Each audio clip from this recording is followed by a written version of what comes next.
Starting this January, if you earn more than $150,000 at your day job last year, the IRS quietly took away one of your retirement tax breaks. Almost nobody at your company has told you.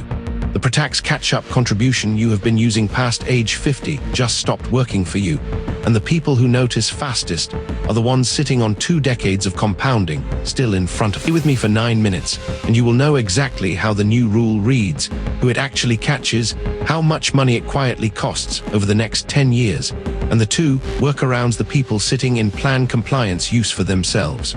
None of this requires a financial advisor. Most of it requires one phone call to your HR portal. Change comes from the Secure 2.0 Act, signed at the very end of 2022. Most of the law sounded boring. One clause did not. Starting tax year 2026, anyone over 50 making more than $150,000 in wages last year from a single employer must make all of their catch-up 401k contributions on a Roth basis. Pretax is no longer an option, not by choice, by law. The original effective date was January 2024. The Treasury delayed it twice because plans were simply not ready. The third delay never came. Read that ceiling carefully. It is $150,000 in wages, indexed for inflation, not adjusted gross income, not household income. Just box one of your W-2 from the company that runs your retirement plan. So a single earner pulling $160,000 at a single firm hits the wall. A married couple pulling $250,000 split between 2 employers does not. The rule treats the partner who earned $140,000 as if she were a teacher. The partner who earned $160,000 as if he were a CEO. The number does not care that they share a tax return. The math. The 2026 catch-up limit is $7,500 for ages 50 through 59 and $11,250 for the special bonus window ages 60 through 63. If you were in the 24% federal bracket and you used to put that catch-up in pretax, you saved about $1,800 on your April tax bill. With mandatory Roth catch-up, that current year tax saving is gone. The money is taxed today at your top marginal rate. Over a 10-year window between 55 and 65, the lost deduction is roughly $18,000 in cash you actually feel. Here is the part almost nobody runs. $18,000 sounds bad, until you remember Roth contributions grow tax-free for the rest of your life, with no required minimum distribution at 73, no tax on dividends, no tax on capital gains, and no tax on withdrawals. If that catch-up money compounds for 10 years at 7% real, the Roth path wins by tens of thousands when you actually start pulling money out. The real question is not Roth versus pretax. The real question is whether the new mandatory Roth catch-up forces a high earner into the right tax bucket they should have been using anyway. Talk to anyone who lives inside a benefits department this winter, and they will tell you the chaos was administrative, not strategic. Plans had to bolt on a Roth catch-up option. Some plans did not have any Roth option at all. Those plans had to spin one up by January, or, if they refused, lose the catch-up entirely for their highest-paid workers. A handful of small employers did refuse. Their best-paid people at 50-plus walked into the new year and discovered they had no catch-up bucket at all. One missed memo cost them $7,500 of retirement space. Workaround number 1 is the obvious one. Use the catch-up as Roth, do not fight it, and rebalance your retirement asset location around it. If you are over 50, in a high marginal bracket, and have any meaningful taxable brokerage on the side, you almost certainly want more Roth space than you currently have. Treat the new mandatory Roth catch-up as a free top up to the bucket you should have been filling anyway. Then use your pretax base contribution, the $23,500 under the catch-up, to actually capture the upfront deduction. There's a second workaround the people in compliance quietly use for themselves.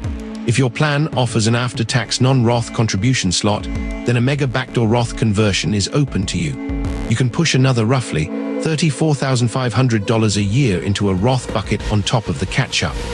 Total Roth space for a single 55-year-old high earner with the right plan menu now looks like this. $11,250 from the mandatory Roth catch-up, plus $34,500 from the mega backdoor, plus $7,000 from a backdoor Roth IRA outside the plan. Combined, north of $52,000 a year of new tax-free growth space. What just happened? The change that looked like a punishment, a strict pretax deduction, opens the door to a Roth stack most high earners did not have access to before.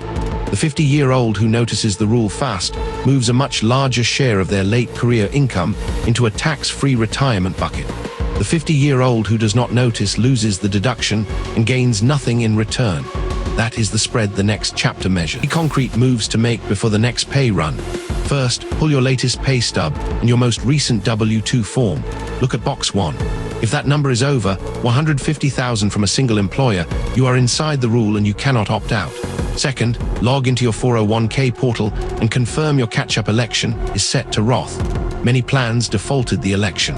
A few plans flipped affected employees to a zero catch-up instead, which silently capped their contribution at $23,500.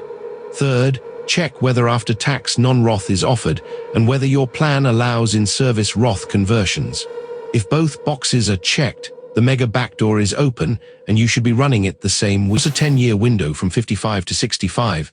The high earner who runs the new Roth catch-up plus the mega backdoor lands roughly $450,000 in tax-free retirement assets, assuming a 7% real return.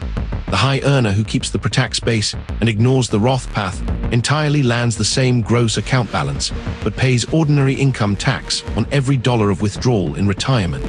The difference at age 70 is roughly $100,000 to $140,000 in lifetime tax liability, depending on bracket. That is a house deposit. That is a kid's wedding. That is 2 years of long-term care. 2 real caveats before you act. 1. If you genuinely believe you will retire into a lower federal bracket than the one you are in today, the loss pretax deduction is a real cost, not a wash. Roth wins when future use stays at or above current use bracket. For most high earners with pensions, social security, and meaningful investment income, that future bracket is not as low as they assume. 2. None of this is personal investment advice.